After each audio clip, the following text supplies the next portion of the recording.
Hello everyone and welcome to the Grumpy Surfer podcast. I'm your host, Ads Lyson. My guest today is Mark Ormrod. Mark is a former Royal Marine Commando, Invictus Game athlete, motivational speaker, author of Man Down, a father, a husband, as well as a million other different things. After triggering an improvised explosive device during a routine foot patrol in Afghanistan in 2007, he suffered serious injuries resulting in a triple amputation. He was the UK's first triple amputee to survive the Afghanistan conflict. Mark is a truly inspirational human being. His determination and motivation for success is bar none, and what separates him from the rest of us. So please sit back, lock in, and enjoy a Grumpy Surfer's conversation with Mark Ormrod.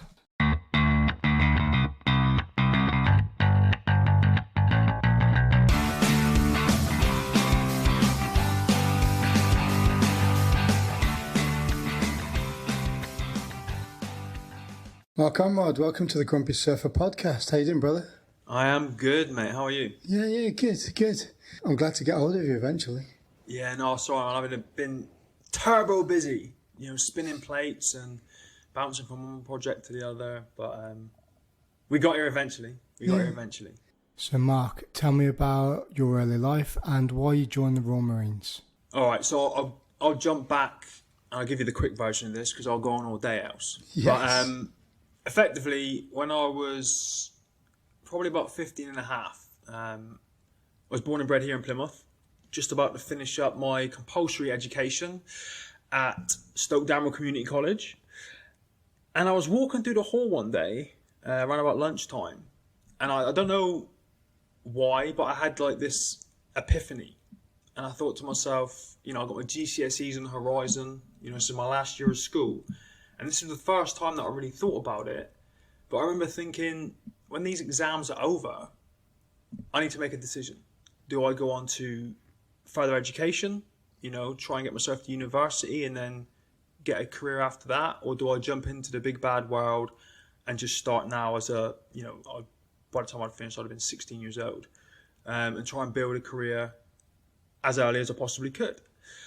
So I went home and had a little bit of a think about it, and my gut just told me, that further education wasn't for me. I wasn't bad at school. I eventually got 10 GCSEs, 9 A to C's, and 1 D. So I did all right. I could have easily gone on to college. Better than me. Yeah, but I just, my gut was just like, you know what? You got to go out there and you've got to experience the world and start earning an income. And I even, back from 15 and a half, knew that I wanted a career as opposed to a job. I wanted something where I could start at the bottom, build my way up, work my way to the top, and do something that will force me to grow as an individual, something that I knew was going to be fulfilling. So I decided that's what I was going to do, do my exams, finish school, start a career. Then I had the issue of what was I going to do? What kind of career did I want? And I had no idea. So again, I sat down and thought about it. I started speaking to a couple of friends who were older than me, who'd already left school. A couple had been in the army. Some were going down the public services route, wanting to go into the police, the prison service, fire brigade, that kind of stuff. So I contemplated all of those careers, and then eventually decided I wanted a career in the military. Now, the weird thing for me looking back on it is I was born and bred here in Plymouth, right? So Royal Marines have a huge presence here in Plymouth, but I didn't know who the Royal Marines were when I was growing up. I just thought if you join the military and you want to be a soldier, you join the army. So my friend who was already in the army, he was 2 years older than me, who I grew up with where I live, he was based out in Germany in the 2nd Tank Regiment. Took me down to the career centre. We spoke to the recruiter there. He gave me all the paperwork because of my age, because I was under 16, I had to take it home, get it signed by my parents. And then my dad said to me, do you know you had an uncle who was in the Royal Marines? He started at the bottom, did his 22 years, and he left as a captain. I'm like, I had no idea. I knew who he was talking about, I just didn't know that was his background. He only lived up the road in Buckfastleigh, so between here and Exmouth. So we jumped in the car one weekend, we went up to speak to him. And I remember walking in, he had like a farmhouse. He had horses and a big Alsatian dog, and you open up the front door to this barn cottage that he lived in. And right in front of you was this giant citation and this officer's sword. with a green lid on the end. And I sat down with him, and I remember being really intimidated for some reason. I don't know why. And he started talking to me about his career. He told me about the difference between the Corps and the Army, you know, the kind of things that I could expect to do and be and experience in the Royal Marines. So I went back to the Career Centre, spoke to the bootneck recruiting sergeant down there, and he put this is going to sound old, but he put this VHS cassette in, the recruiting thing. And I just watched it, and I'm like, damn, that's what I want to do. You know, I had lads in Norway, in the jungle, in the desert, jumping out of helos, fast roping, parachuting, yomping, on the raiding craft, doing all that stuff. And I was like, this is what I want to do. This is going to give me that growth that I'm looking for, where I can become a bigger, better person and really have a career that's fulfilling. So I filled out the paperwork, went back to school, finished my exams, got an invite to do the old PRMC, went and smashed that, passed that first time, came back, started going through the training program that was written for me, you know, just gradually increasing my running, upper body phys, progressing into boots, that kind of stuff, just waiting for my letter to say, come and join us at CTC and start your training. And that eventually came. Probably, it was the end of 2000, around about Christmas 2000. And they invited me down February 2001 to start with 804 Troop. So that's how that happened. Nice. Yeah, I joined a year earlier than you did. Oh, yeah? Yeah, I joined in May 15th, 2000, yeah. Okay. Yeah, so just under a year before, yeah. Yeah, 787 Troop was mine. 804. Oh, wow, that sounds so old. We sound so old now when you look back at that. But yeah, I remember, you know, going through training. Oh, I don't need to tell you, mate. It was honking, especially as a 17-year-old. Even though I was only 45 minutes up the road in Exmouth, I felt like I was on the other side of the planet. And as a 17-year-old, I was the second youngest in my troop, surrounded by 64 blokes. That they come from South Africa, Zimbabwe, all over the UK. We had an Australian, Kiwi, you know, all over the world, all older than me. Everyone seemed to know what they were doing except for me. I remember looking around at everyone, like, in the first couple of days, ironing their rig and foundation, thinking, what the hell am I doing? I've no clue. You know, I've been told, but I'm so intimidated and scared, and I've never been away from home, really. And it was just a massive, steep learning curve.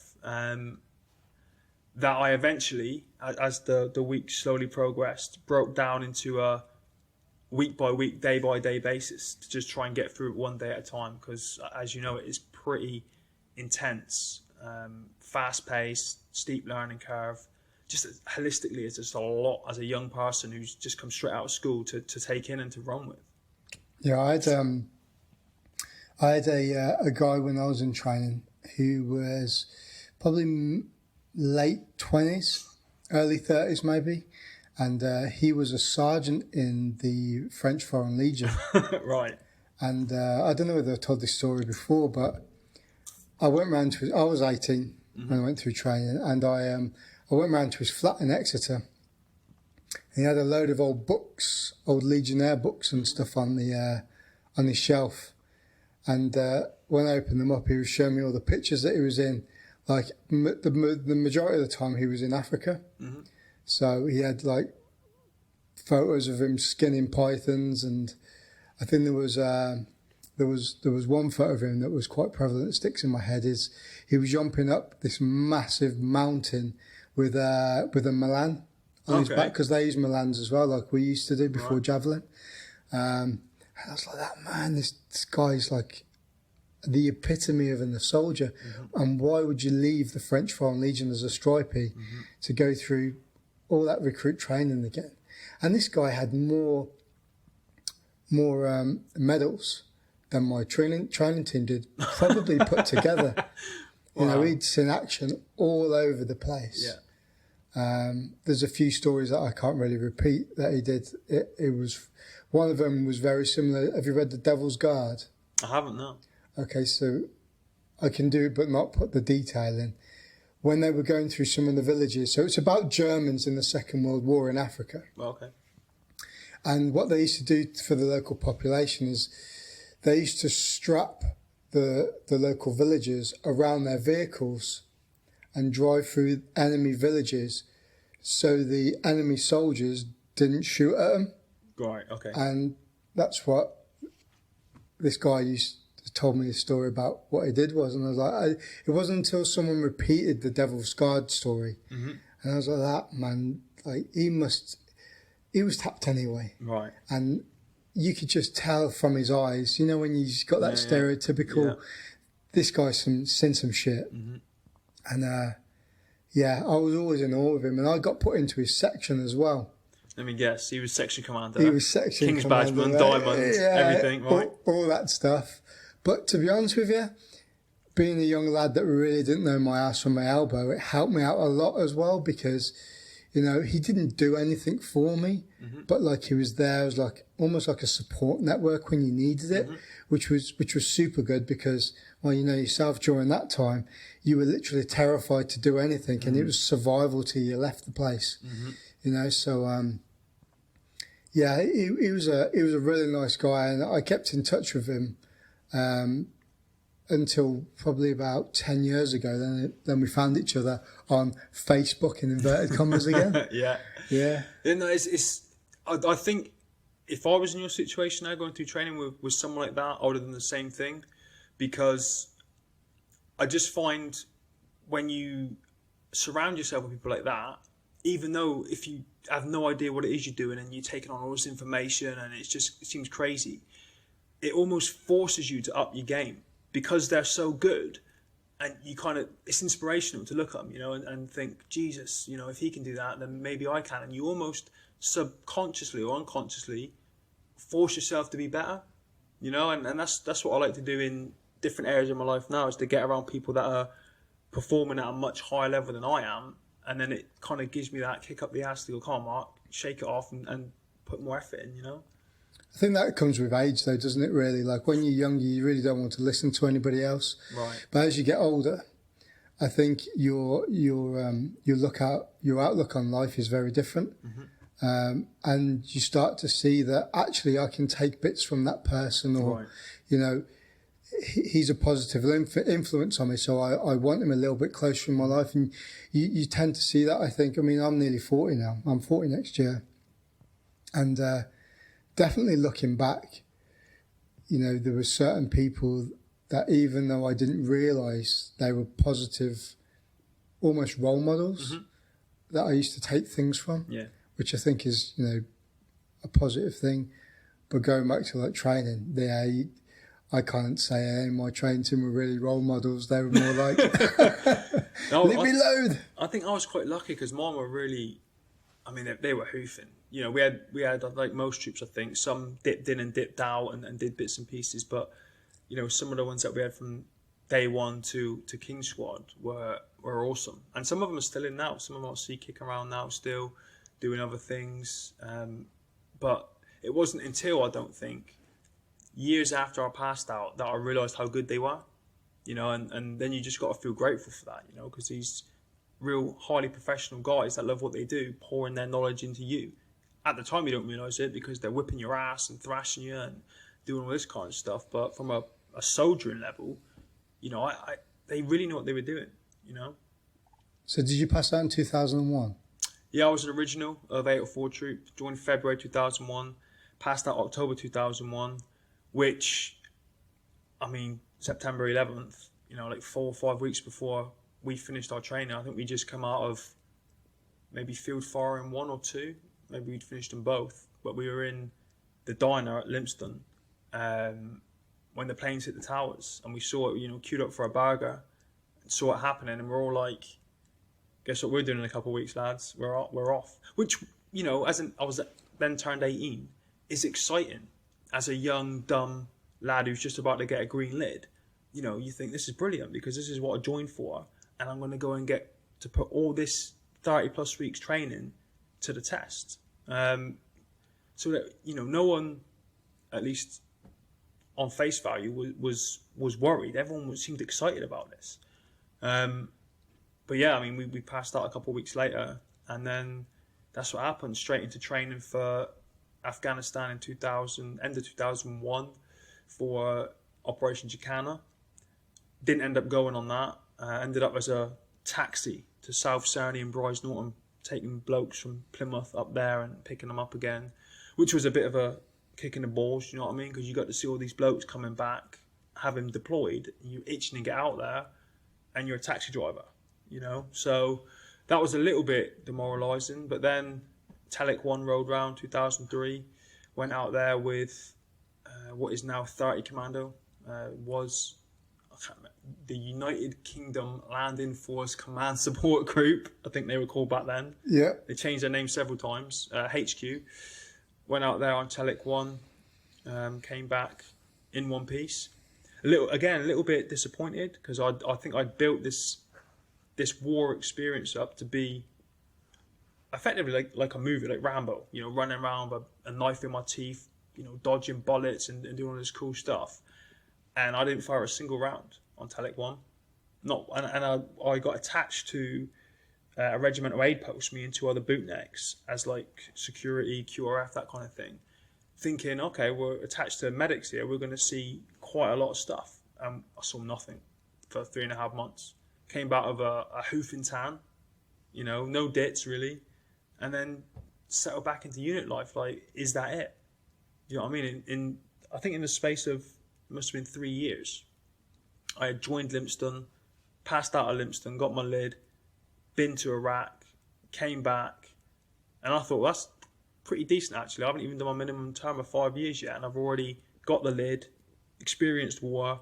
I could happily put my chit in now and tick a box, which some people, not for any fault of their own, could do 20 plus years and not have squeezed that into a 20 plus year career. So which they would have done their careers. So when we went through training, the majority of the guys say they're coming to the tail end of their career, would have only really seen maybe Northern Ireland. Ireland, sort of like, you know, maybe Kosovo, possibly the Falklands if they passed out of training like early 80s and stuff. So yeah, but anything kinetic wise, I mean, I'd say the vast majority of people around about the time that we joined had maybe walked around Ireland. That's pretty much about it. Kosovo was there, but Kosovo wasn't really kinetic there, was it? It was more of a humanitarian mission more than anything. Yeah, so yes, I felt quite fortunate in a strange way that I'd squeezed all that into that short period of time. And I actually left. I put my chit in. My daughter was born in January 2005, and I put my chit in to leave January 2006, after having served that minimum 5 years. But failed massively as a civvy. Massively. Just couldn't. I didn't see what a lot of people were saying when I was in the Corps. You know, oh, don't go in the civvy street, it's rubbish, there's nothing out there. And I was like, listen, I'm 20, maybe 22 years old. Like I said, I've got the lid, been to war, anyone will hire me. That wasn't the case. Did the old, what everyone was doing back then, close protection training out in South Africa, got all my tickets for that, came back. I couldn't get any work doing CP stuff. Not that there was a lack of it, there was loads of it, but I think because I was young and I didn't know anybody in the industry to help get my foot in the door, just, you know, no one would reply to my emails, no one would get back to me about any of this stuff. I was working as a nightclub doorman at the time to try and earn some money down at the infamous Union Street, and things were just going downhill fast. Always in trouble, not through any fault of my own. I don't think it was.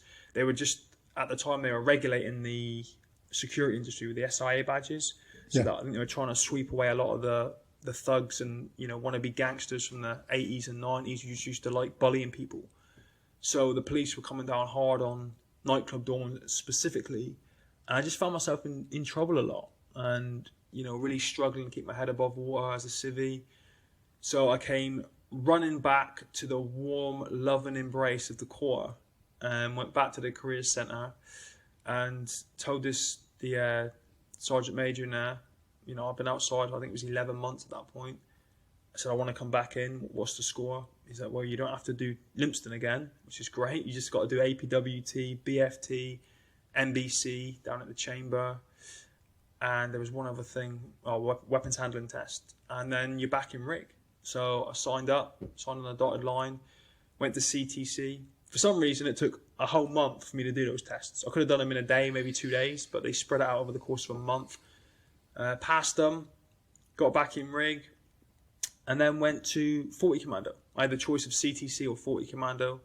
CTC, as you know, is non-deployable, so that wasn't really an option. Didn't really want to be stuck around there with all the, how official everything is around there. You got to do everything by the book. So went to 40 and straight into OPTAG training for Herrick 7 out in Afghan. Early, was it January, February, May 2007? I think I joined there. Yeah, so trying to get back out there and see if the Afghan experience was going to be different from the Iraq experience, which it very much was. It was hugely different. It's Herrick 7. I did Herrick 5, and I was with J Company, or J Commando, as people like to call it. Mm-hmm. And it was super kinetic. And I'm pretty sure the stories that I heard coming out of 7 as well were Herrick 7 was a very kinetic tour as well. Yeah, it was. I mean, as you know, it was just so different. Like, just when I just sit and I kind of in my head comparing notes to how things were and how we operated, or how I operated, and the people that I would have operated in Iraq compared to Afghan was just so different. Running around in my underwear with a helmet on and trying to find my body armor at 3 o'clock in the morning because a contact's kicked off on the fob. You're running around like it's almost like a circus sketch, running around trying to find your kit, and tracer going everywhere, and lads getting wounded and killed like every day. It was pretty horrendous, but that's where I picked up my injuries, where my life changed for forever. I was going to say for the worse then, but I don't really think it did change for the worse now I'm looking back on it. But it certainly changed after a patrol on Christmas Eve. Do you want to talk about that a little bit, or? Yeah, I'm happy to. Yeah. So we deployed. I hit the ground in Camp Bastion in Afghan on the 7th of September 2007. Did a couple of days acclimatizing, sorting out our kit, zeroing our weapons, all the usual stuff. And I think maybe on the 10th of September, me and some lads got thrown on a Chinook. We got flown out to Helmand, and we were working at a place called Forward Operating Base Robinson, which, if I remember rightly at that time, it was south of FOB Inkerman and all these other FOBs at the top, where if the enemy had attacked them and they tried, legging it down the 611 and escaping, we were like that last cut-off. They were building, I think, FOB Gibraltar at the time, which was slightly further south, but we were like that last cut-off. And from the minute I got into that FOB, it was kinetic, firefights literally every other day, either out on a patrol or just in the FOB defending it from enemy attacks. And after, was it 3.5 months, it was Christmas Eve 2007, me and the lads went out on another foot patrol. And the funny thing about this patrol was, all the other ones we'd done to that point, we'd go up, we'd get a brief, we'd have a mission, we'd push out 2, 3, 4 miles, 6, 7, 8 hours at a time with a firm objective of what it was we were to achieve. But the idea of this patrol was, because we hadn't left the FOB for like 3 days, it was just to show those guys that were constantly observing us that we were out there getting boots in the ground. Even if we weren't doing anything, we were trying to maintain the momentum, getting out there every day, showing them that we weren't sat in the FOB waiting for them. So the idea was literally leave the FOB in 2 sections from the rear gate. One go north, one go south. We were told patrol the immediate perimeter of the FOB, not push anyone in 300 metres out. Then meet at the front entrance of the camp. We were then to go back into camp. We were going to go back to the rear entrance of the gate, wait for about 45 minutes, and then whoever went north goes south, whoever went south goes north, get some fresh eyes on the ground, do exactly the same thing again, meet back at the front entrance of the camp, and then shut it down. Take a couple of days off, open your mail, enjoy Christmas, and all that kind of stuff. So really basic, no real objective, I guess. just get boots out on the ground and maintain that momentum. So the time came, we went out, I was second in command, the section went north, other guys went south. We spent about 5 hours, real slow patrol, methodical, just really trying to do things in detail. Got to the front entrance of the camp, went to do all our last minute bits and pieces and finish up. And my section were on high ground. We were on a piece of ground, what we call the North Fort, one of our target indicators. Slightly beneath us was Fob Robinson, so we could kind of see a semi-bird's eye view of the fob. And then quite a way beneath that, just off to the side of the main supply route, the 611, was that other section. So we got tasked with giving those guys overwatch. While they peeled back into camp, they got behind the perimeter, they give us overwatch. We'd come off the high feature, go in, job done. So the guy in charge, a good friend of mine that I went through training with, Corporal Sean Helsby, started giving his lads fire positions. I took the other half of the section, and there was like a bowl in front of me, because we're up on this ridge line. There was nowhere we could really take cover behind. It was before we were using trees and buildings, all the standard stuff. So I thought, if we get in this little bowl, because of the height we're at, if we get down on our bellies, no one's going to be able to see us from beneath it. There was nothing above us, everything was beneath us, so no one's going to be able to see us. And the best that the enemy could really do is randomly pop off a mortar or an RPG and just hope that they got anywhere near us. So it was, in my mind, it was the best form of cover that we could have got. So we jumped in, the lads all started taking fire positions. I just stood back and observed for a little while, just doing some checks, making sure we were tight and defensive. And then when they were happy and I was happy, I went over to the position that I'd picked for myself. And as I went to get on my stomach, my right knee hit the deck, and that was the moment that I knelt on and detonated an improvised explosive device. Do you remember the after effects of that? So, I mean, obviously, you had 3 limbs taken off with that, didn't you? Were you conscious after that? After the explosion? Yeah. You were still. I was conscious throughout it, and the only way I can describe it, and anyone who's listening to this who's ever been in some sort of traumatic accident, like a car crash, whatever, they'll understand where I'm coming from here. It's very surreal, So this device exploded. There's this huge dust cloud created from the sand and the ground, so you can't see anything. I thought we'd been attacked. My fight and flight is kicked in. My adrenaline's spiked. I'm waiting for this dust cloud to settle. Then, thinking I can ID where the enemy is, start laying the rounds down. Hopefully all the lads will lay the rounds down and we can get out and no one's going to get hurt or killed.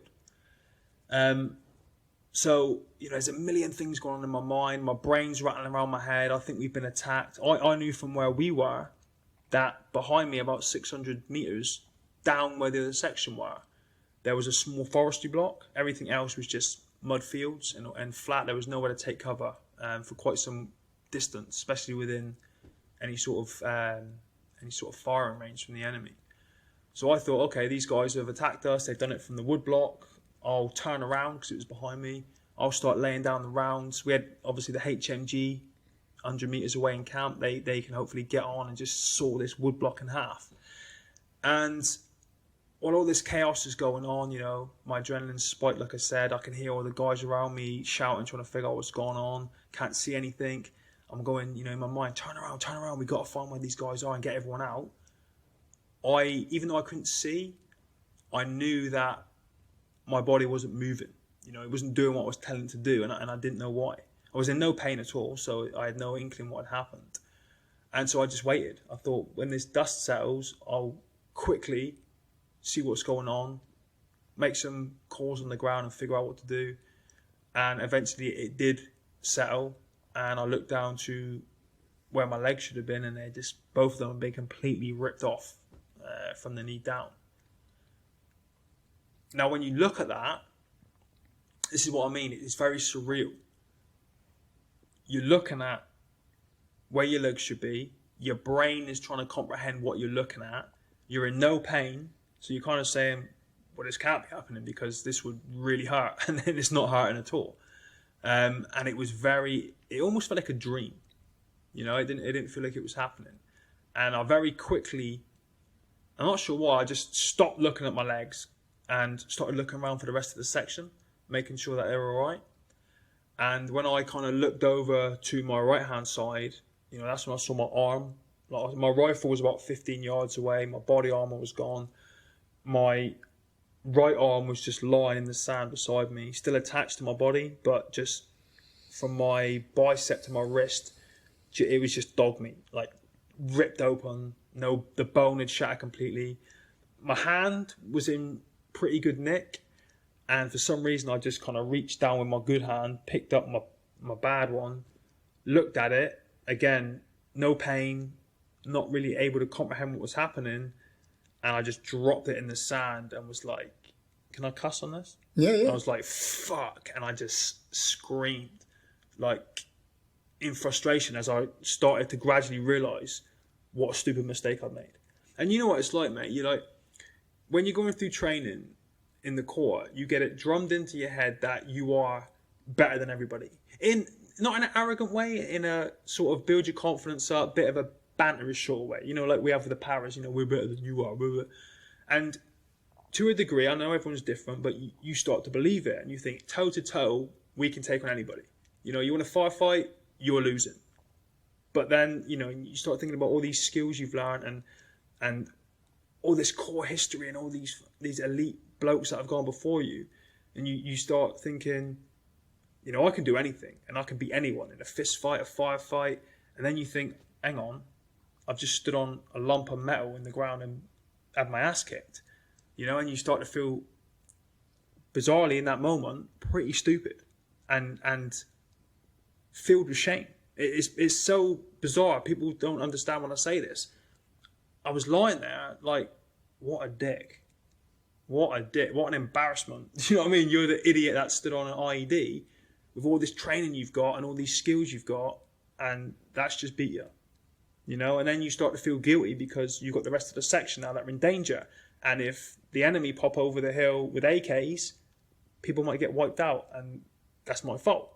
And now, if that doesn't happen, these guys have got to somehow get to me because they're going to want to save me. And maybe one of them is going to set off another device and they're going to die because of what I've done. And it's so bizarre. You go through this range of emotions you wouldn't think, like anger, guilt, shame, you know, fear, obviously. That kicks in a bit later on when you're like, am I going to survive? Am I not going to survive?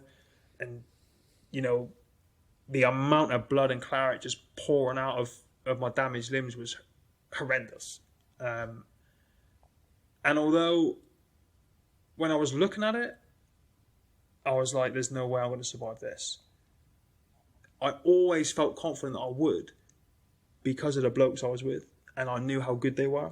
And I knew they would do whatever it takes to get me out. And, you know, they had their individual responsibilities should this happen. They knew the drill. They knew what to do. And they all did it perfectly. Like, unbelievably perfect. You know, the amount of times you fuck it up when you're drilling it and someone will drop the ball and, you know, you keep drilling. And it's rare you get it 100% right. When it actually happens, it's unreal to look at. Like, the way lads just go, doo, doo, doo, doo, doo, and there's no messing. They just switch on and they just do it. And that's how I got out of there. You know, no one flapped, no one panicked, no one started freaking out. Everyone just went super professional, did their job, got in, got me out, and saved my life. Yeah, there's a lot to be said about, you know, what you're talking about there with people's, you're drilled in these situations over and over and over and over and over again. And you've been in the same situation, whereas I was like, fucking not this again. Mm-hmm. And there comes to a point where, you know, you're actually doing it for a reason, mm-hmm. you know, whether it's first aid, applying tourniquets or anything like that. And, you know, I've been in situations where, you know, guys have been shot or blown up, or it's been kids been brought to your compound that you got to sort out. I think that, like, we always talk about mindset, don't we, within the Corps? Mm-hmm. You know, the commando ethos and the commando values and all that sort of thing. But underlying in that is also that indoctrination when you go through training and afterwards is all that sort of thing is kind of just words where everything you've done previous to that and while going through that experience and those experiences, they set the underlying foundation. So when the worst case scenario happens like you did, what happened to you, the guys can be like that, right, okay, yeah, Mark's on the floor, he's been hurt, but let's sort him out and then deal with everything else afterwards. Yeah. And, you know, hats off to the lads. I mean, you're here now, you sat and you're very, very successful in what you're doing. Thank you.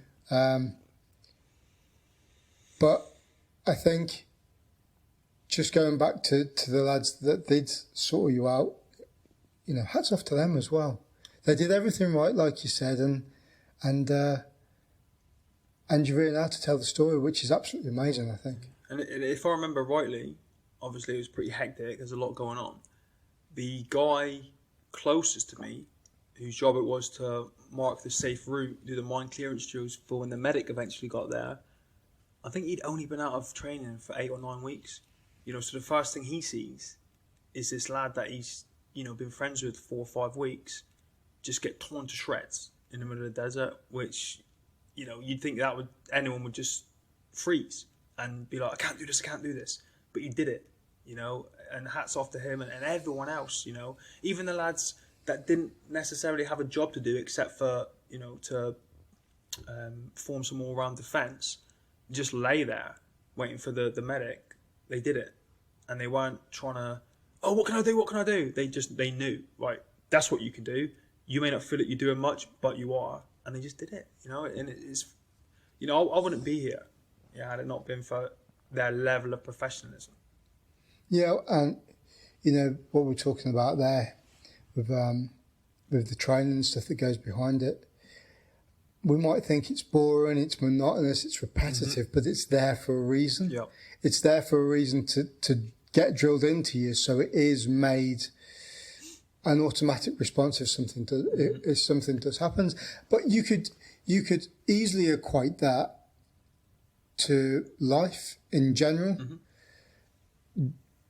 In life, there are things that are boring and monotonous, but you know, coaching, for instance, I'll use the example of surfing coaching.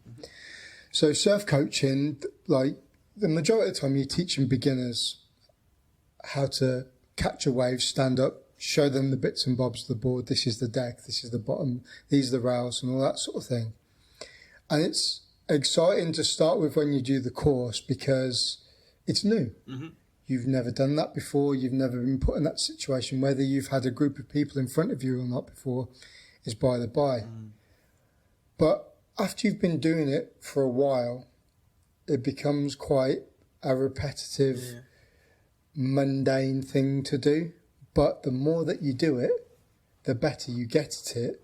And then the more things you can see and pick little technique tips up, which is kind of what my relation is to that, is that you may have applied a tourniquet or practiced applying a tourniquet to someone 1,000,000 times, but it's ingrained into you, and you know you're able to delve into that, aren't you, and just do it automatically and then think about it later. And I think that's quite a key point to any sort of like horrific, let's call it disaster or something like that, is that you always react first and then end up having to think about things later, and that's when the emotions start building up, and which definitely happened to me. You know, I got medevac back on Herrick 5 and it all caught up with me later on, which is why we've got quite a heavy thing with mental health now in the forces, haven't we? But So when you got medevac, you went through did you go through? Was it not? Where did you get medevac to? Well, I'll tell you what. I'll spin you another quick dip. So once I was evacuated, I mean, I've sat over the years now and just added up all these things in this chain of events and just realised how lucky I am. But after all of that, what happened? We're getting blown up. You know, I won't go into detail. I had to have my foot cradled on my stomach. I fell out the back of the vehicle, was held in by my femur bone by the driver, and all this stuff.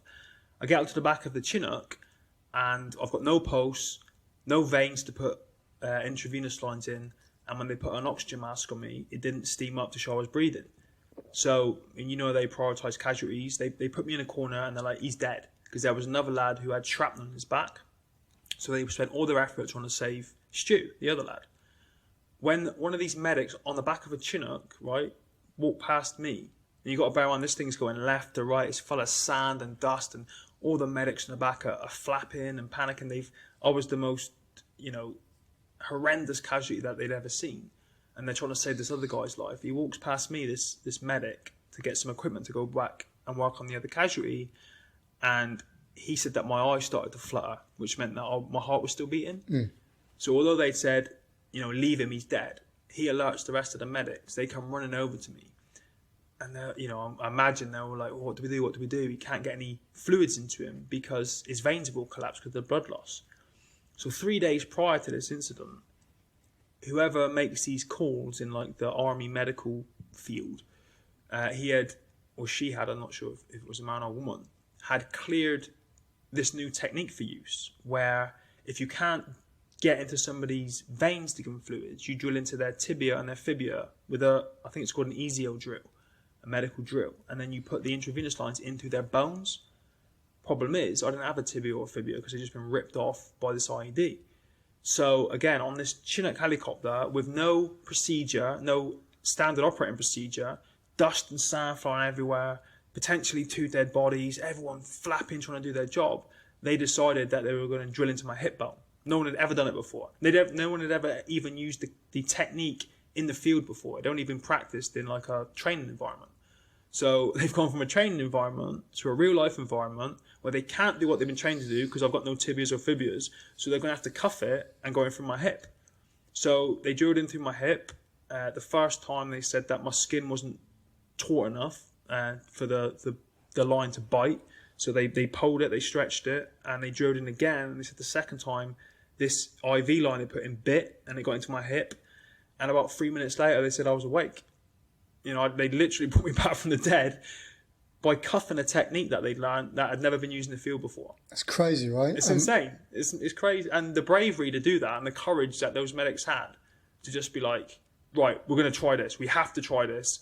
I don't know if it's going to work. And it did. It's insane. The body is such an amazing piece of biology, almost. The things that you can do to it or have done to it, and to be on the cusp of being put in a corner and saying, he's dead, to let's put an IV into his bones. And like 3 minutes later, man, responsive. They were asking me questions, and rather than me going, I was answering what they were asking me. I don't remember any of this. This is what they told me. I'd have been like that. What have you fucking ditched me? Well, one of them said that I was dripping because I'd spent like maybe 120 quid on some custom trainers from Nike ID, the Yank website, and I was complaining that I was never going to get to use them. And then I started complaining that my ass was hurting, which is apparently a side effect of big amounts of morphine. It makes your ass hurt. I thought you were going to say No. It's a case of spending lots of money. Spending lots of time with lads in the fog. But yeah, and then they got me back to Camp Bastion. They took me to the field hospital, and then the surgeons, I was a mess, obviously. They just looked at my limbs, and they do kind of a test, like where if you take your thumb now and press it into your arm, you can watch the blood rush back into the part of your body what you've pressed. Yeah, capillary refill. Is that what it is? Yeah. So they did that because a lot of the flesh that was still there was just dead. So they had to feel up as hard as they could to where there was blood flow still. And then, because if you look at the photographs, one of my legs is, I think, below the knee and one is through the knee, but all the flesh was dead. So they had to amputate both my legs above my knee and my right arm above my elbow. And then they patched me up and they got me back to the UK Christmas Day morning. Oh, mate. I know, Merry Christmas. You know what I mean? Yeah, they're all wrapped up in Christmas paper. Yeah. Happy Christmas to the Ormrods. But, I don't remember any of that. The last thing I remember is that the Chinook landing and, like, the heat from the exhaust coming down on me. And then I woke up, I think, on the 28th of December in Birmingham for like 15 seconds. I was I remember lying on my back. I could see like the blurry lights from the ceiling, and I could hear all these people around me. And I didn't wake up like some lads wake up and they freak out because they don't know where they are and what's going on. I just remember very gradually being able to hear people. And every time someone said something once, it would echo 3 or 4 times. And I couldn't open my eyes. I remember lying there, and I could, obviously you make out like the light from the lights as I'm staring at the ceiling, so I knew I was lying down. And I couldn't open my eyes. Like, the energy, I just was lying there in my head saying, open your eyes. And I was trying to like send all my energy to my eyelids to try to open them so I could see what was happening. And I couldn't. It was like someone had put lead weights on them. And I started mumbling. And my now wife could see that I was trying to say something through this oxygen mask. So she took it off. And that was the first time I came round. I actually proposed to her. That's when I proposed to my wife. Oh, really? In like a 15-second brief moment of consciousness in the ICU. And then I just fell back to sleep. I was so exhausted through, I guess, a combination of my body fighting off infection, all the drugs and pain relief that I was on. I just passed back out and was gone into it the next day. Yeah, I remember the flight you must have been on. I got taken back to Kandahar, and it was quite surreal because I remember I didn't really have horrific injuries, but it was enough that I couldn't hear or see properly, and my wrist was a bit fucked up. But long story short, I got blown up in a Wimmick, and it was the driver's the commander's wheel that went over an anti-tank mine. Okay. So I got thrown out the vehicle. Everybody else was fine, and I was a bit messed up, but I think it was more the blast. Mm-hmm. You know, have you seen the explosion from Beirut? Yes. So you know the shockwave that comes out of it. Yeah. There's a lot to be said about a shockwave and how much it messes with your internal organs, your balance, everything, because it just shakes everything. Yeah. And I remember being on the plane, and it was really weird because we were at the front part of the fuselage, and I was sat in a chair. But little did I know that later on, after I got hit by an IED, a load of the lads in the Vikings got hit as well, and some of them had some pretty horrific injuries too. And they were all in the beds along the sides of the fuselage, and that's all I really remember from that. I got taken back to Selly Oak in Birmingham. My mum and dad's house was only like 20 minutes away. Okay. So, I remember getting taken back to Selly Oak, and I was like, leave me alone. Go and look after them, because, you know, they're more important. Right. Like I was walking wounded, like, do you know what I mean? And and I remember getting to Selly Oak, and my girlfriend, my wife now, she turned up with my dad, and that was me. 2 hours later, I was back home. Really? Crazy, mate. Literally, signed straight off. I was back home, and then you know what we're talking about there when So I'd spent 6 months tour with all the lads, and you know you make that bond with people. Mm-hmm. To get ripped out of that the last 2 weeks before I was supposed to come home, and then a day later I was back in the UK, sat in a car, going back to my dad's house. I was then on pottle, so I had another 3 months off, along with my sick leave. And then I just remember coming back, and everybody had gone. Everybody I'd spent all that time with had gone. They'd been drafted. They weren't around anymore. And I was just like that. It's bizarre, isn't it? Because another thing I never used to quite understand was when military blokes or veterans, you know, when they come back and they're violent and they drink a lot and all this lot, and you don't understand it, you know, and all this kind of. But then, and I think years ago I started sliding down that route, and I very quickly got a grip of myself and stopped it. But when you are literally 1 minute you're, five and a half, 6 months with all those people living in those conditions where you're constantly on high alert, right? And you constantly, every day, you never know whether your number's up and you're going to die, and you have to see some horrendous things with your oppos, or even the people that lived in Afghanistan, the locals and the villagers. And then you come back and you're walking through the city centre, and some chavvy little fuck in a tracksuit and a baseball cap is swaggering up the high street, gobbing off. And you look at them like, it's a completely different world.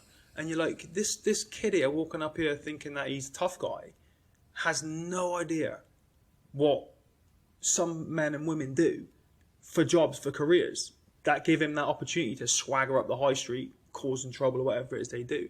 And when I came back from Iraq, I didn't feel that way, because when I came back, I was working the doors again, and I felt a lot more confident. Like, people that would have intimidated me before I went really didn't rock my boat at all. But then when I came out from Afghanistan, and you just see all these people, just like I described, like running around doing what they want, and you've come from this one environment where every day you don't know if you're going to die or not, to come back to this quiet, very fortunate place that we live with all these freedoms, you just look at things very differently, I think. I think the first time I ever had really any experience of that, really, and I guess you could call it, I know this one, mental health, I don't know, was when I came back from Jacana.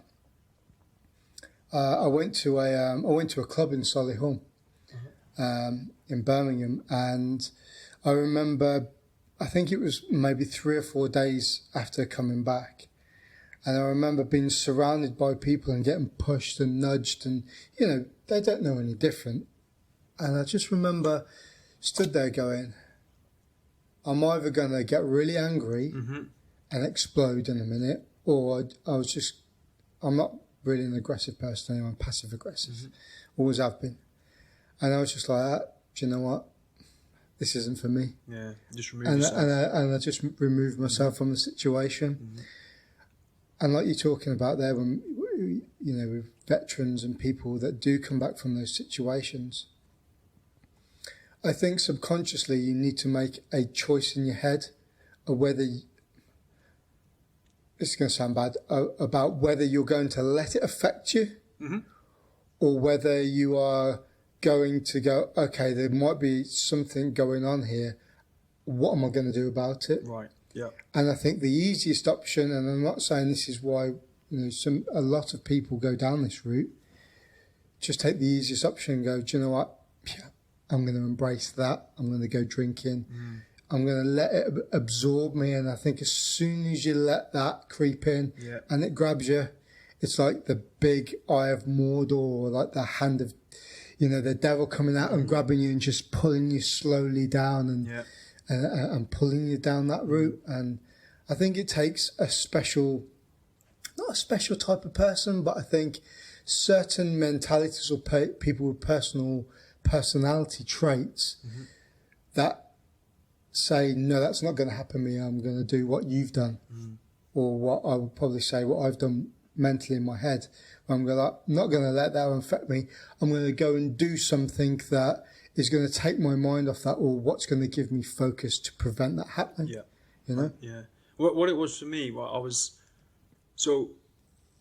born and bred here in Plymouth. I lived there 37 years now.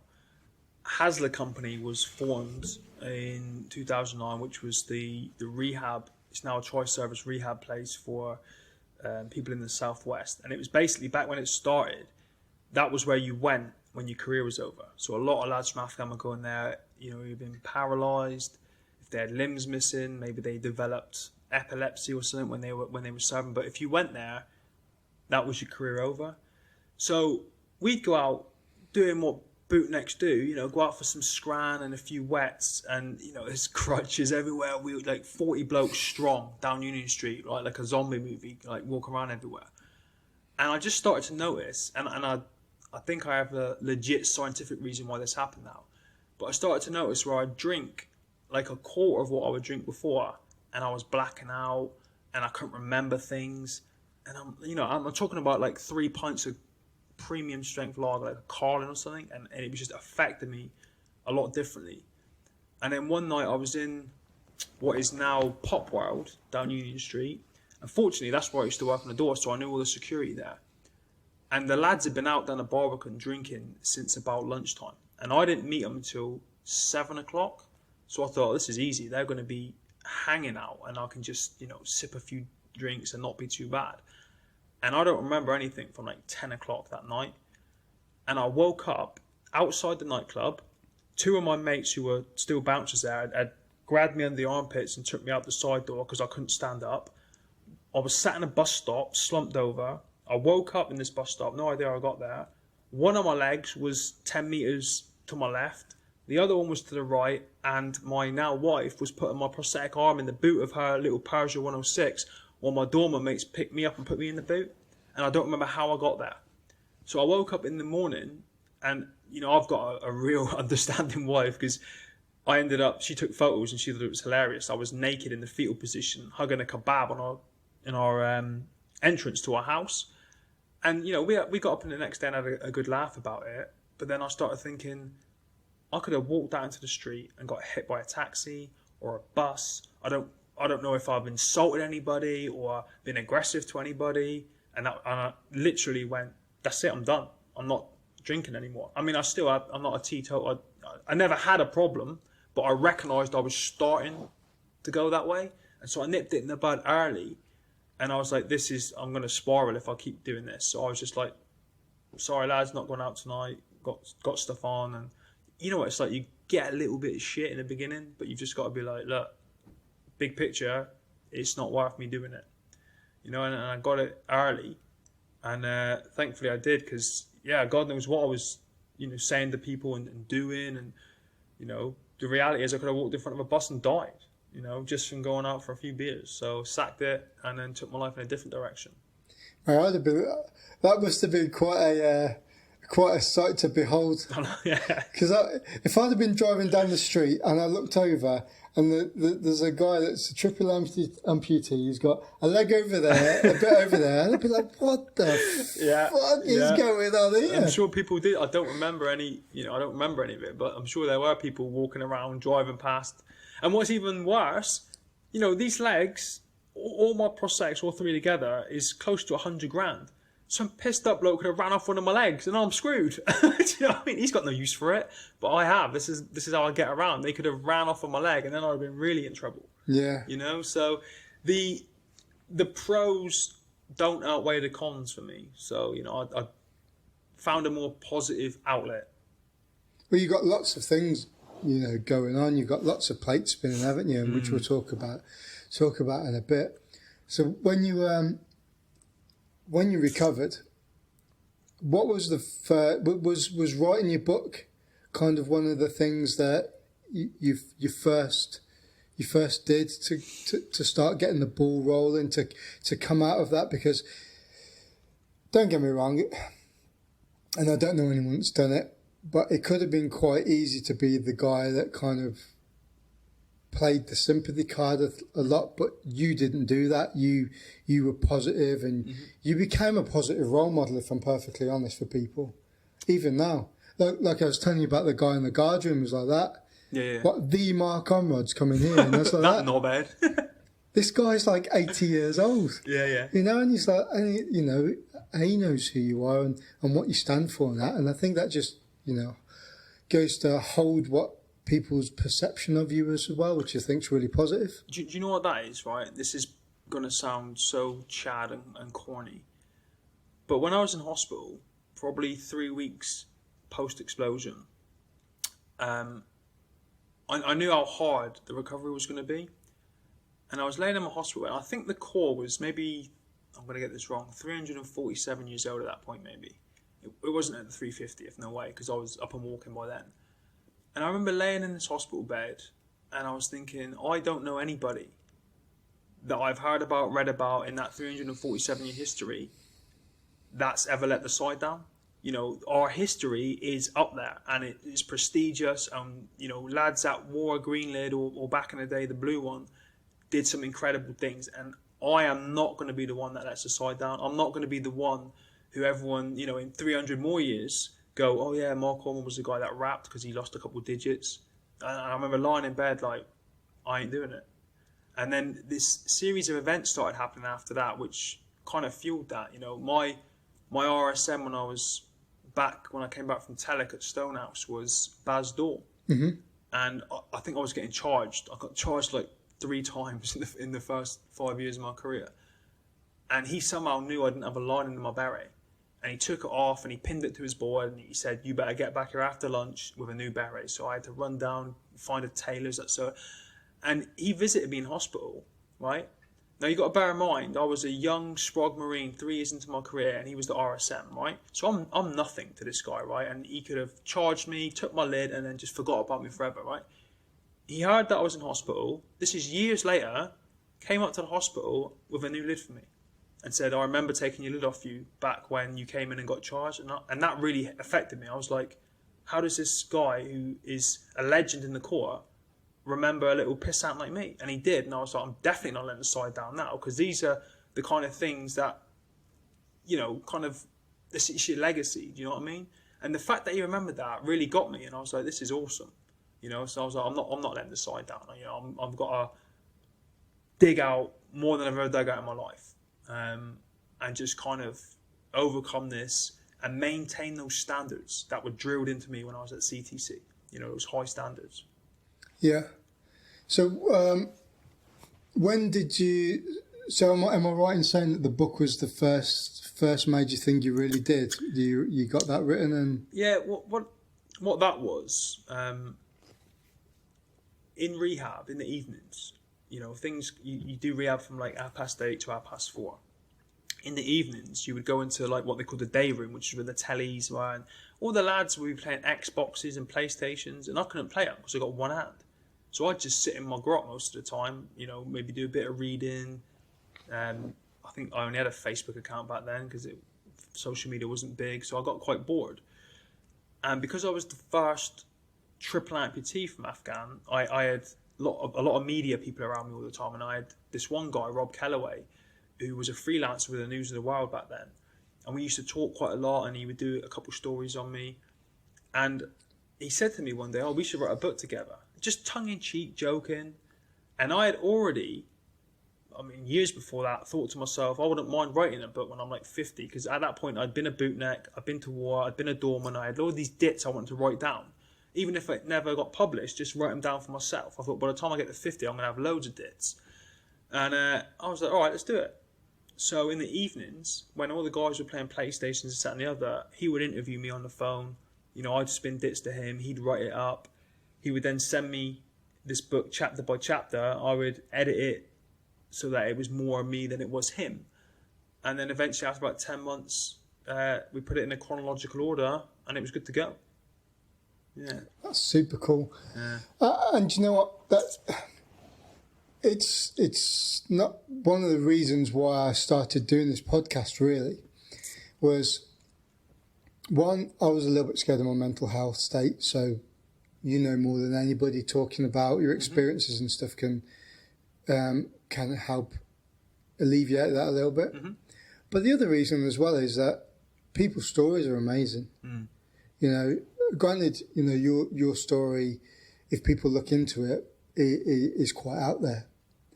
But there are people that I know, and people that my friends of friends know, have done some amazing things, whether it's the Falklands or, just in day-to-day life. Mm-hmm. And they would never necessarily write a book, or they'd never tell anybody about it.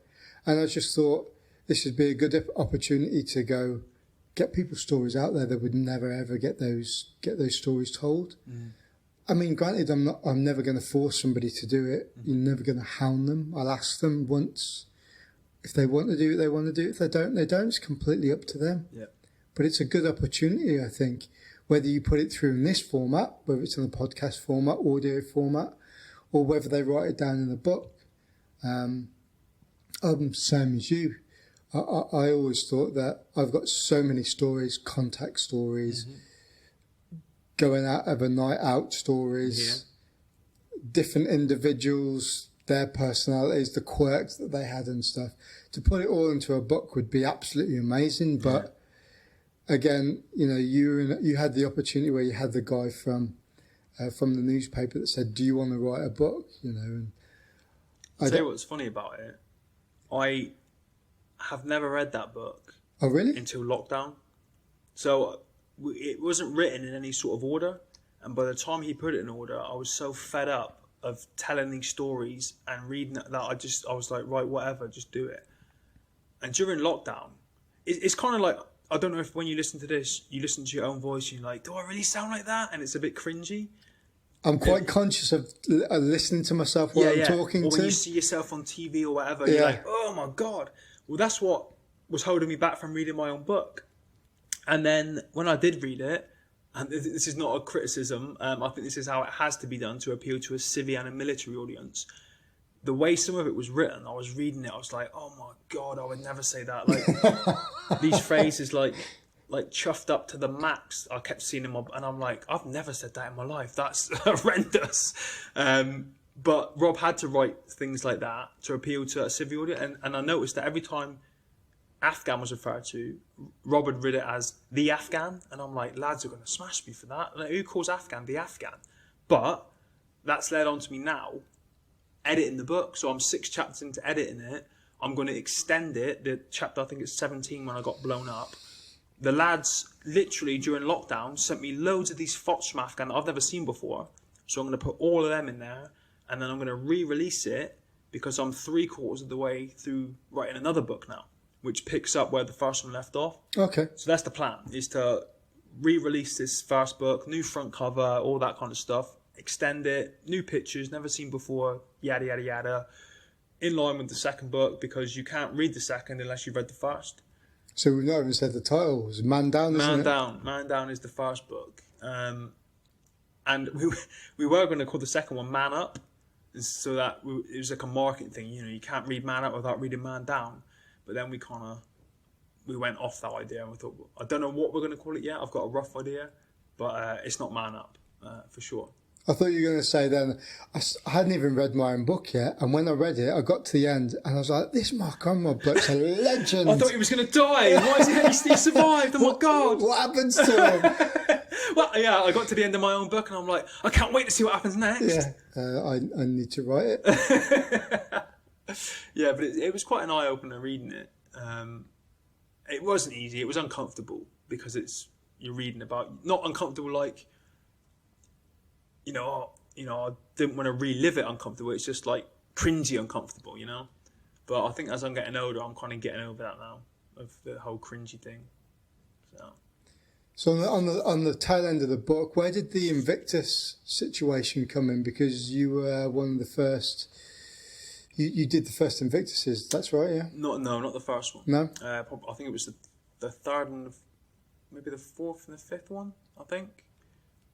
So you did all the other ones except the ones I just said. Yeah. So what it was, right? Is funny. Like, I don't know if this is everyone, but it was certainly my experience that everyone that I started meeting after I was injured, in like the opening gambit of the conversation, they'd be like, "So when are you going to do the Paralympics?" And I'm like, "Is that like a prerequisite of being disabled? You have to be a Paralympian?" I was like, I have zero interest in the Paralympics. Before I was injured, I used to fight Muay Thai, full contact kickboxing, and I boxed in the Marines. They weren't team sports. They were, martial arts, and I can't do that now. I don't want to do wheelchair racing or, wheelchair, whatever the sports were. They didn't appeal to me. But I was sat down in 2016 at Christmas, and every Christmas I'll sit down and I'll draft out my goals for the following year and start whittling them down and creating a plan around them. And I sat there and I thought, in 2017, that's going to be 10 years since I was injured. So I want to do something different, something special, something I haven't done to celebrate 10 years of life. So I sat down and I was in my office at home and I was thinking about it. And I'm like, okay, so you've done this, you've done that, you've done this, you've done that. And I started going through the things I had done. And I was thinking, what haven't you done? What can you do that's going to really mark this occasion? And then I was like, sport. I've not done any sport at all. I still trained phys in the gym, lifted weights, did a little bit of running and kept myself fit, but I didn't do anything specifically. And I'd seen. So yeah, Invictus Games 1 in London. I think Invictus Games 2 in Florida. I'd seen a load of lads who went through rehab without there smashing it. So it must have been the third one in Canada. And I was like, do you know what? I'm going to go for that. You know, I no idea if I'm going to make the team. Probably not, because I don't know any of these sports. I've never sat on a Concept 2 rower in my life. I'd swam before, but not since being injured. I didn't own a hand bike at the time. I didn't do any of this stuff, but I was like, right, I'll have a go and see what I can do. So I applied for the team. I went through the process. You got to attend training camps and all that kind of stuff. And there's a lot more to it than just being fit and able and quote unquote talented at sport. They look at you holistically before you make the team, like down to your attitude. Are you a team player? They check your social media. It's insane. Like the criteria you've got to hit to make the team. I could also imagine as well, though, they don't want somebody that they're going to take somewhere and all of a sudden they're just going to implode. Exactly. You know, what's the point in having the fittest, most talented athlete on the planet who's a social hand grenade, who's going to drop you in the doo-doo and you know, misrepresent the country, the team, whatever it is. So they check. I think there was 11 different criteria you've got to meet to make the team. And I was fortunate, I made it. The first year I did rowing, swimming and hand cycling out in Canada. And my goal, the thing they drummed into you all the time was everyone has their own individual idea of what success is, and it's not all about medals. And this is, you know, this is just me. Every time someone said that, I'm like, bollocks, it's about medals. Because that was my individual vision of success. Some people who, you know, suffered with more mental trauma than physical just found it really difficult to even be in an environment where there's loads of people around clapping. So their idea of success was just to get on a rowing machine or in a pool and be able to function with all those people going on. You know what I mean? But my idea of success was gold medals. So I went out there and I trained hard. Like, I was up every morning in my garage at like 5:30. I'm on the bike doing cardio on the rower. Then I'll do a full day working, because I've been working for the Royal Marine charity for 10 years now. Then I'll do strength and conditioning in the evenings. Then we had to travel all over the country on the weekends. And one day we were doing a rowing camp. Then we go somewhere else for a hand bike camp. Then we go somewhere else for a swimming camp. You know, all over the country, hundreds of miles. Just trying to get the hours in and learn these sports. I didn't know the rules. I didn't know the etiquette. I didn't know the strategies, the techniques for any of it. So just was like a sponge, sucking it all up. Got there, didn't get any gold medals that year. Came home, and I'd only ever wanted to do it once. Came home, and I'm like, I can't let it lie. I can't wake up in 10 years and be like, shit, I still haven't got those gold medals. So I applied for the second time. Not really sure if I'd make the team again, you know, because you can't just go, oh, I did all right last year, so they're definitely going to pick me, because there's 700 people applying for, I think it was 72 spots, you know, so it's fierce competition. But I was lucky enough to make the team again, and I went out to Australia the second year, and I got them. I got the 4 golds that I wanted. I think I got 2 bronzes and a silver that year as well. So came home and I was like, right, I'm done now. Sport's done, as in competitive. I've done what I wanted to do, ticked the box, celebrated my time, my 10 years, on to the next thing. You know, and then that was it. That was it. Game over for me there. How did the royal thing come up? Because your face was all over the place, wasn't it, with Prince Harry? Yeah, I'm not really sure. I mean, we met a couple of times prior to that. He'd come down to HMS Drake. It has the company that I was talking about earlier, and he'd sat down with a couple of us and chatted. I'd been to events in London where he'd been there. Yeah, we just bumped into each other on a couple of occasions. And obviously, being who he is and how the Invictus Games got started, we just met up again during Invictus. And someone, I guess, was in the right place at the right time, for me at least, with a camera, took some pictures, and yeah, there we are. Yeah, because there was, well, I don't know whether it's just built up in my head, but I can remember there was a little bit of like a media storm with that. I don't know whether it's just because it's the circles that we mix in together anyway. Right. See, we don't see that. Well, I don't see it because you're in it. Yeah. And all I could do was finish, because I compete in so many sports. I literally would finish one, go back to my hotel room, and then start going over my mental preparation for the next one. So media, any of that, I would do it, but I'd never see it on telly. I'd never read it in the paper. I'd never see the articles on social media because I was just too focused on the next race. But I did hear that. I heard that back here there was a lot of media around that kind of stuff. Yeah, it was kind of funny a little bit. I mean, it used to make me chuckle a little bit, like, you know, it's just like really random, seeing bootlegs everywhere. Yeah. You know? Yeah. Really small bunch of blokes, 6,000 within, you know, the UK military itself, and then there's always one that's like either in the media or has done something great somewhere, or like, you know, it's and again, it's really interesting when you look at what the caliber of person is that's created out of 8 months of a little bit of hardship, you know? Yeah. It's crazy, really, isn't it? Yeah. If you think about it. And in Invictus again, it was the whole, you know, I'd sit there all the time and be like, right, you may not be in the Corps anymore, but everyone knows you as the former Royal Marine, so you still do represent the Royal Marines. So you can't drop the ball. You can't, you know, say the wrong thing, do the wrong thing, not put the effort in. You've got to show the whole world what we're about, and that is digging out blind against the odds, no excuses, no matter what. Get in there, cuff it, improvise, adapt, overcome, nail it, drop the mic, move on to the next thing. You know what I mean? No airs and graces, no big, you know, parties or anything. Just boom, next thing, done. And that was the mentality that I carried into that as well. It was kind of when I look back on it, while I'm glad that I did it that way, it took away from the whole experience. Like, at the end of both games, you'd finish like the Saturday night, you'd have a closing ceremony, and you'd be on a coach at 10 o'clock the next day going to the airport. So other athletes that went, maybe you competed in one event, and some of them were fortunate, they had it on the first day. Then they had like 10 days to go and see Australia or Canada and spend time with their family. When I was just literally in my hotel room, prep, compete, coach, airport, home. And for both games, I just was so immersed in trying to win medals that I did fully experience it, but I could have done a lot more, I think. I feel like that sometimes. I'm a little bit like that myself, where I'm very focused and goal orientated. So, for instance, I did a podcast the other week on Friday with a big wave surfer called Andy Cotton. And my aim for that day was to go surfing in the morning, which I did, and then interview him.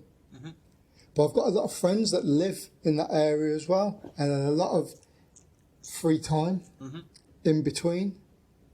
But I didn't go and see him. Okay. I went surfing. I set my computers, my microphones up, made sure it was all working.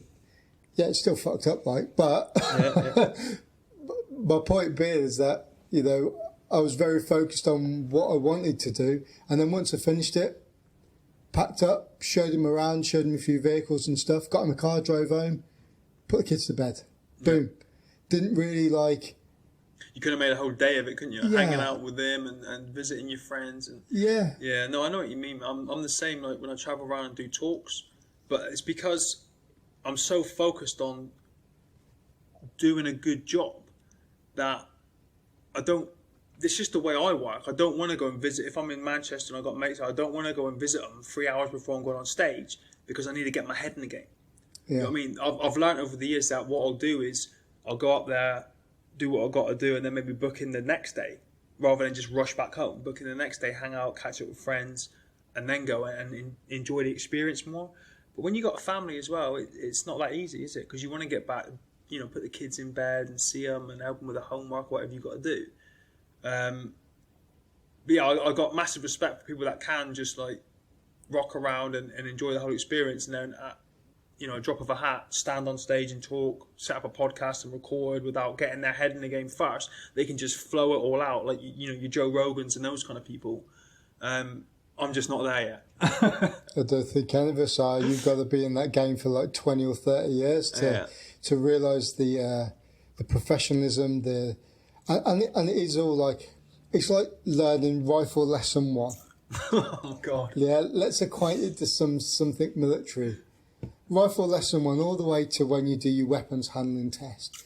You know that weapon inside and out. But it takes you a long time to develop that. And to do something like this, like a podcast, or be a public speaker, or I don't know, be a TV personality, let's say, for instance, it takes a lot of time in developing your own personal traits, but also you to be in that environment too, to be good at it. Which is why when people listen to this, they're like that. Shut up, mate. No, I don't think they are. Yeah, no, it's and again, I think it's a military thing. You know, with 7 P's, isn't it? Prior preparation and planning. You kind of feel you have to. You know, you have to do it and put that effort in, that prep and that planning to do the best job you can do. Let's talk a bit about jiu-jitsu, because I know you got into that, a couple of years ago now? A couple of years? It's got to be close to 3 years Is now. it? It must be, yeah. So what got you into that? Sam Sheriff got me into that. So I mentioned earlier, you know, I used to fight competitively in Muay Thai, full contact kickboxing. I boxed in the court. So that was my background when it came to sports and martial arts. And after I got injured, I had some people approach me, people I'd never met before, who were black belts in whatever discipline, and say, you know, come and train this discipline, that discipline, we can get you to black belt. And I knew that without legs, even not without knowing in great detail about what those disciplines involved, I knew I couldn't do them because I can't kick. You know, I can't do the kata and like karate and stuff like that. So it felt more like I would have been getting different colour belts through sympathy rather than through effort. Yeah. And so I just politely turned these people down over the years. I'm like, you know, I'm too busy, but thank you very much.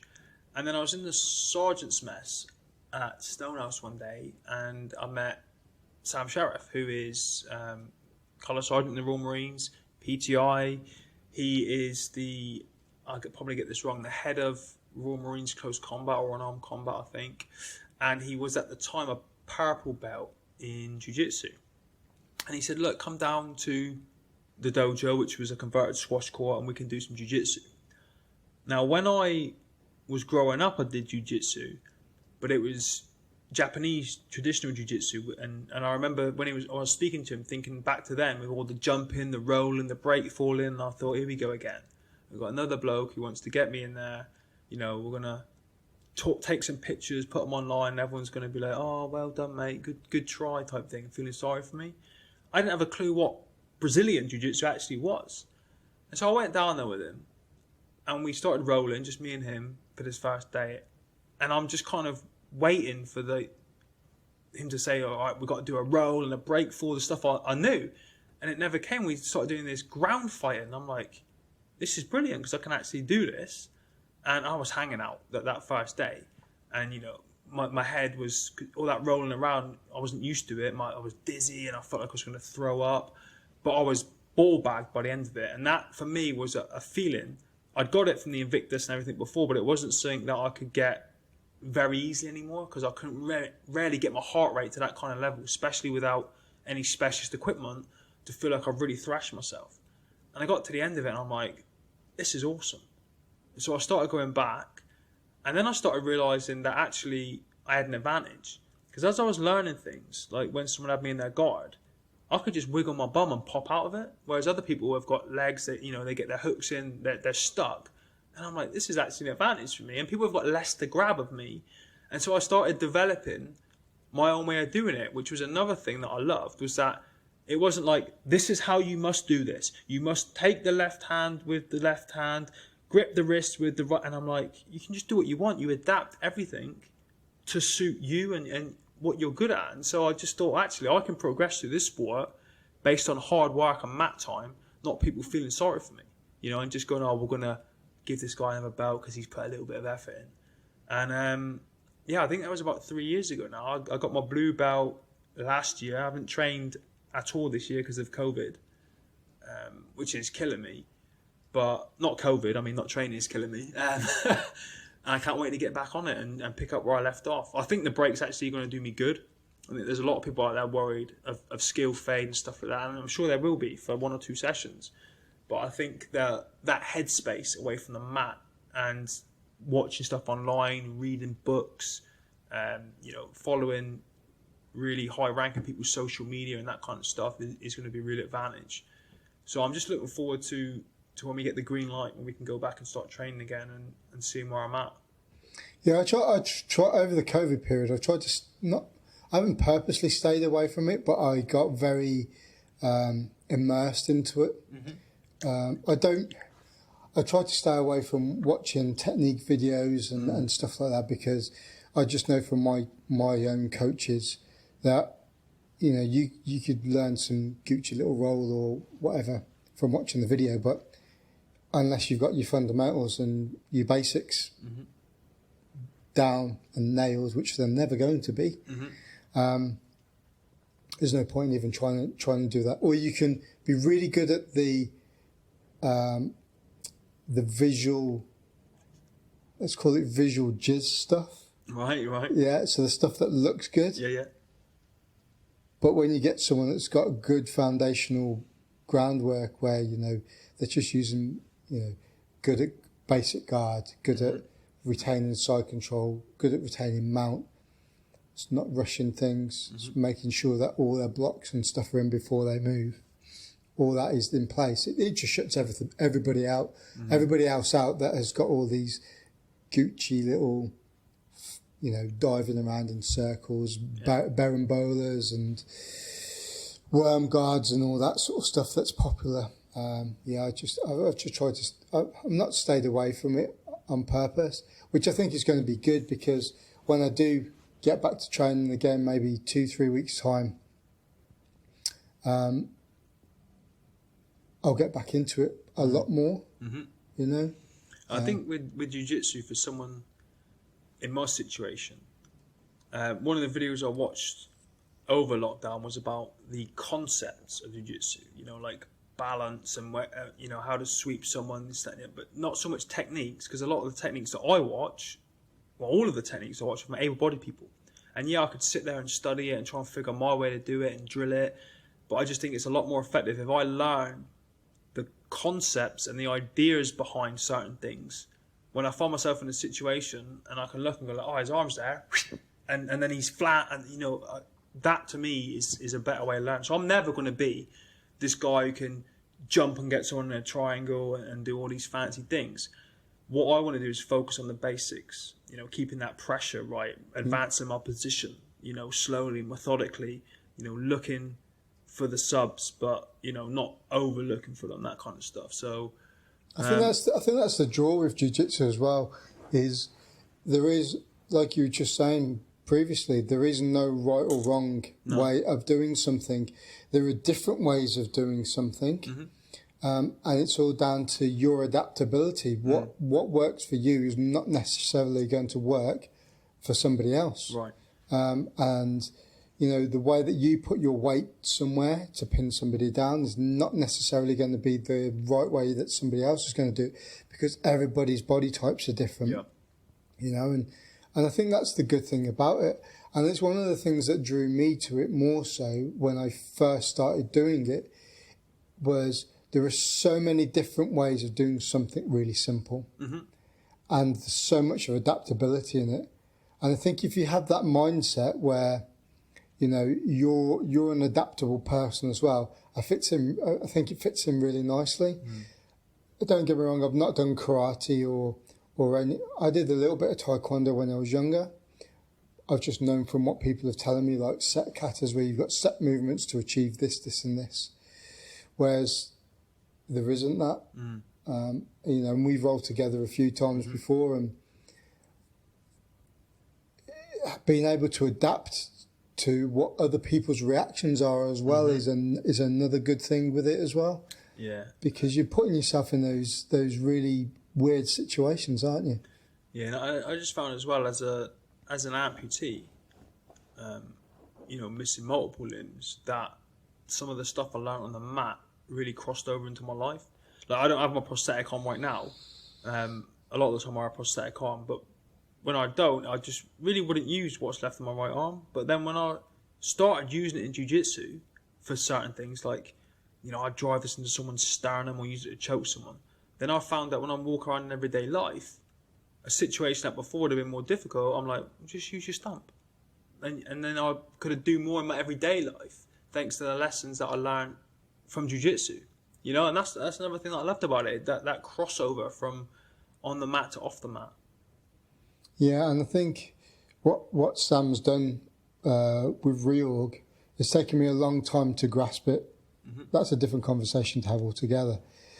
But, you know, getting that word out to people that are having issues, which is what I started talking about earlier on in this podcast, where if you've got a focal point with something, instead of using drink or going down, you know, the dark road, if you have got some form of mental health, jiu-jitsu is an amazing way to focus.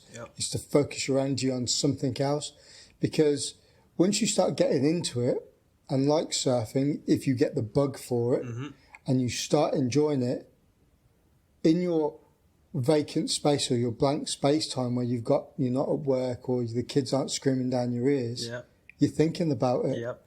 You're going, what did that guy tell me about different angles of putting a triangle or a loop choke? And you have a little look at it on YouTube, or you've got your little click where, you know, you've got your academy or your sports group or jiu-jitsu group that you go to, and you send in texts to each other, and then you send in videos to each other, and then before you know it, it's 2:00 in the morning, and you're like, fuck, I've got to get up to work in 4 hours. Yeah, but you're right, you're filling that void where you'd normally be thinking negative things with something a lot more positive and a lot more constructive. And as well, you know, I believe that as human beings, we're at our best when we feel that we're growing and moving forward and learning things. And when you sit there and you dwell on the negative thoughts and negative things in your life, you're not moving things forward, you just spiral. Then you start to get angry about the fact you're doing that. Whereas if you've got something like jiu-jitsu, you are constantly learning. You know, I spoke to Sam when he got his black belt last year, and a couple of people have said this to me who are black belts, have said you'd expect to feel like you'd come to like the end of the journey. He's like, no, it feels like I've started from scratch again as a white belt, but with 10 years experience. And so you never stop learning. That potentially empty space is constantly filled with just learning and, you know, trying to push yourself forward and become better. And I think what you're saying there about the learning thing is that the brain wants to adapt all the time.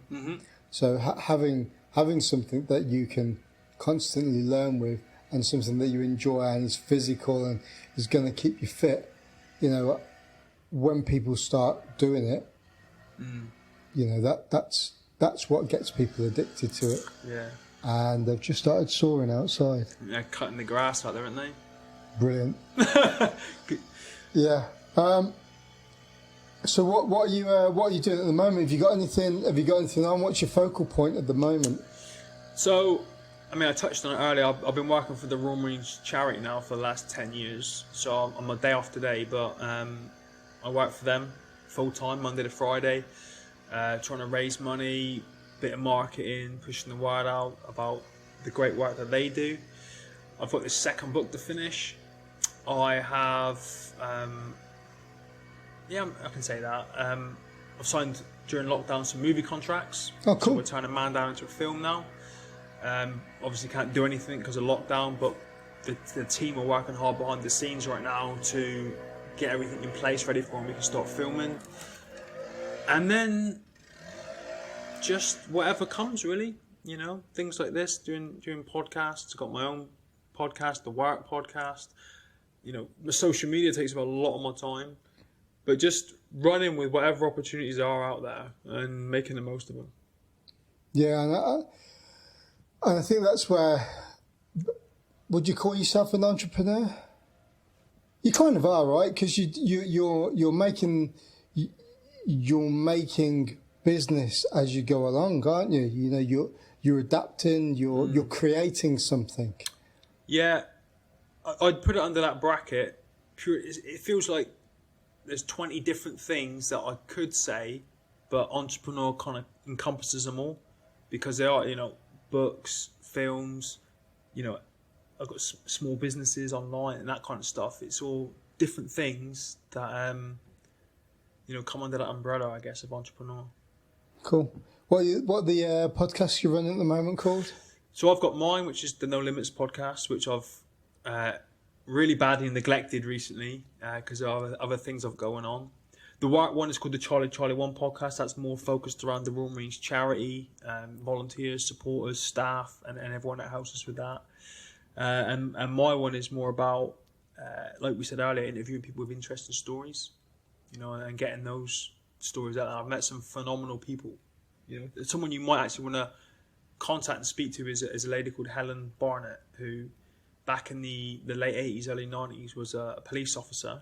She was the second female, but the first mother to serve with, I hope I don't get this wrong, SO19. Right. She's been stabbed, shot, and blown up by the IRA. Back when mental health support was non-existent, it was the old, brush yourself on, get back into work Monday and crack on routine. She is phenomenal, mate. And she is now just on the up and up on the speaking circuit. And I think she's writing a book and everything as well, but she's awesome. I told her, I think I said it on the podcast, and I tell her all the time, she is the kind of woman that I believe should be on the TV a lot more for young girls to look up to. Do you know what I mean? Someone who's a positive role model, a strong woman who's achieved a lot in her life. She's brilliant. Yeah, cool, nice. And you mentioned the film. Is that just sort of like in the pipeline? Yeah, I suppose you're not really wanting to talk about too much about it, right? Well, I've got, what day is it today? Wednesday. I've got a TV interview about it tomorrow. This will be out in about a week's time. So okay. Yeah, I mean, there's not much to talk about. Like, I got approached and asked about doing it. Did some due diligence. Jumped on board with it. Signed the contracts in lockdown. The producers and all the team and that behind the scenes have been doing all the stuff that I have no idea about. Raising finance, speaking to people in the industry, that kind of stuff, feeling out lead actors and everything. And I can't really do anything until lockdown's lifted and we can start filming. But I'm looking forward to it because I'm a bit of a film nerd myself. I grew up loving, movies, action movies, all kinds of movies. Is it going to be like Commando with Arnold Schwarzenegger? Yeah, everyone's just going to be shooting me at point blank range in the face, and I'm just going to be running towards it with a knife in my teeth. I'm going to killed about 1,000 people. Yeah, just rowing around the River Tamar in my Speedos, covered in cam cream. With a Janner accent. And an Ivaduni pasty. Yeah. No, it's going to be exciting. I have a vision in my head of how I want it to turn out. I'm quite lucky. I'm actually an assistant producer on it as well, so I get a little bit of say in how things pan out. But I know the kind of thing that I want. And my aim is to have... I want people crying when they come out of the cinema at the end of it, for various different reasons. So yeah, it's going to be a lot of work, but I'm excited and the team are motivated, so we're looking forward to getting started. It's just frustrating at the minute having to sit and wait. Mate, sounds super, super cool, and I'm actually looking forward to it now after you said that. So, Mark Ormrod, thanks for your time, and thanks for coming on the Grumpy Surfer podcast. Mate, thank you for having me. I appreciate it, mate. Yeah, cheers, buddy. And that's it. If you enjoy the podcast, please comment, like, share, and subscribe on your podcast providers. Thanks for listening.